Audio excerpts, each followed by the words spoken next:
আমার স্বামী মারা যাওয়ায় উপায় না পেয়ে ৪ বছরের ছোট্ট মেয়েটাকে নিয়ে যেদিন বোনের বাসায় এসে উঠেছিলাম, কিছু বুঝতে না পারলেও অনুভব করতে পারতেছিলাম আমার এই আগমনে আমার বোন ও বোনের স্বামী খুশি হতে পারেনি। কিন্তু কি করব, কোনো উপায় ছিল না, নিরুপায় হয়ে আমি এসেছিলাম।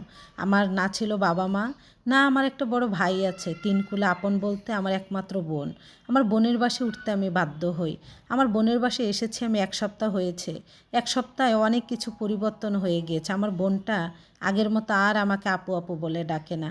আমার কাছে কোনো কিছু খাওয়ার বায়নাও করে না, যেমনটা ওর দুলাভাই বেঁচে থাকতে করতো। আপু এটা বানিয়ে রাখিস, তোর হাতের ওইটা ছাড়া আমার কোনো কিছুই খেতে ভালো লাগে না। আমি রেডি করে রাখতাম, তারপর আমার বোন আমার বাসায় যেয়ে খেত। আমার বোনের বাসায় আমি আর আমার মেয়ে এক কোণায় নিজেকে বন্দি করে রেখেছি।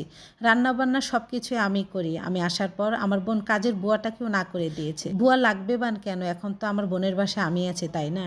২ টাকা যদি বাঁচে তাহলে তো আমার বোনেরই থাকবে, আমার বোনেরই ভালো হবে, বোনের সংসারে উন্নতি হবে। রাতের খাবার খেয়ে থালাবাটি ধুয়ে রুমে যাচ্ছি, তখনই বোনের রুম থেকে আওয়াজ আসে। মানুষের রুমে উঁকি মেরে কথা শোনা ঠিক না, তবু কেন জানি দাঁড়িয়ে গেলাম। শুনতে পাচ্ছিলাম আমার নামে কিছু বলতেছিল। আমার বোনের স্বামী আমার বোনকে বলে, কি ব্যাপার নীলা, তোমার বোন কতদিন আর আমাদের বাসায় থাকবে? তোমার বোনের স্বামী মারা যাওয়ার পর আমাদের ঘাড়ে এসে চেপে বসেছে। তোমার বোনের জন্য আমার বোন আর বোনের স্বামী এখন আসে না, লজ্জা পায়। বিধবা মানুষকে চোখের সামনে দেখবে? আমার বোন তখন বলে উঠল, আসতে বলো, আপু তো শুনতে পাবে। আমার বোনের স্বামী তখন বলল, শুনতে পাক, শুনলেই তো আরও ভালো হবে, তাহলে সরাসরি আর তোমাকে বলতে হবে না, তার কাছে তোমাকে কালারিং হতে হবে না। কতদিন আমাদের ঘাড়ে বসে বসে খাবে? তার উপরে আরেকটা বাচ্চাও আছে, এগুলো কি আমাদের দায়িত্ব? তোমার বোনকে তাড়ানোর ব্যবস্থা করো।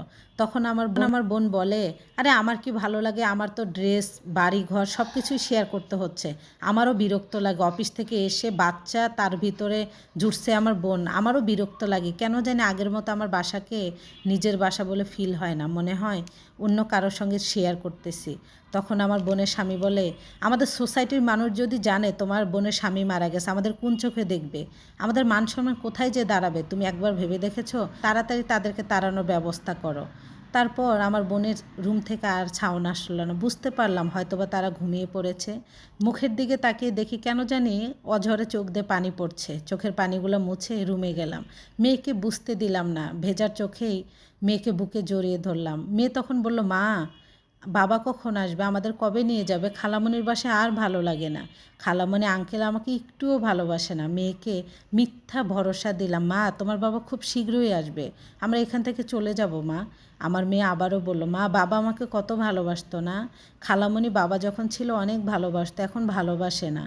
আমি বললাম, না, খালামণি অনেক ব্যস্ত থাকে তো। মিথ্যা সান্ত্বনা দিয়ে মেয়েকে নিয়ে ঘুমিয়ে পড়লাম। আমার স্বামী হৃদয় ৬ মাস আগে রোড অ্যাক্সিডেন্টে মারা গিয়েছে। আমার স্বামীর আপন বলতেই ছিল বোন, ভাই আর এক মা। আমার স্বামী মারা যাওয়ার কিছুদিন পরে আমার শাশুড়ি পৃথিবীর মায়া ত্যাগ করে চলে যায়। আমার স্বামী যখন বেঁচে ছিল আমাদের খুব ভালো চলতেছিল। সপ্তাহে সপ্তাহে আমার বোন আসতো, আমার ভাসুর আসতো, আমার ননদ আসতো। আমার স্বামী পৃথিবী থেকে চলে যাওয়ার পর আমার ভাসুর আর আমার ননদ আমাদের খোঁজ খবর নেওয়াই বন্ধ করে দিয়েছে। আমার নাম্বারটা ব্লক লিস্টে ফেলে দিয়েছে, বাসা পরিবর্তন করে ফেলেছে যদি তাদের কাছে যাই। এজন্য আমার বোনের কাছে এসে আমি উঠেছি। আমার স্বামী যখন বেঁচে ছিল আমার বোন আমাকে কত ভালোবাসতো। আমার বোন সপ্তাহে সপ্তাহে যেত, তার প্রিয় খাবারগুলো আমি রেডি করে রাখতাম।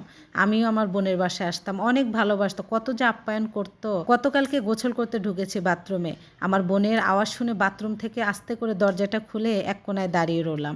আমার বোন জোরে জোরে আমার ছোট্ট মাসুম ৪ বছর বয়স বাচ্চাটাকে জোরে জোরে ধমকাচ্ছিল আর বলতেছিল, কত বড় সাহস তোর, কার অনুমতি নিয়ে ফ্রিজ থেকে কেক বের করেছিস বলতো?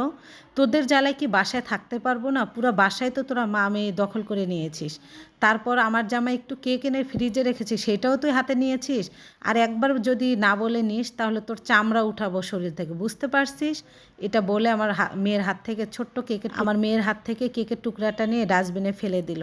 নীলা চাইলে পারতো আমার মেয়েকে ডাস্টবিনে না ফেলে দিয়ে আমার মেয়েকে কেকটা দিতে। এখন ৩টা বাজে, সব ব্যাগপত্র গুছিয়ে ফেলেছি। কোথাও একটা যাব, যদি জায়গা না হয় হয়তোবা রাস্তায় থাকবো, প্রয়োজনে কাজ করে খাবো। আমার ছোট্ট মেয়েটার এইভাবে অপমান আর নিতে পারছি না। আমার বোনের স্বামী খারাপ ব্যবহার করতো, কিন্তু আমার বোন তো পারতো যে আমাদেরকে তার বাসায় রাখতে। আমাদের যাওয়ার কোথায় জায়গা ছিল না, এজন্য আমার বোনের বাসায় এসে আমি উঠেছিলাম।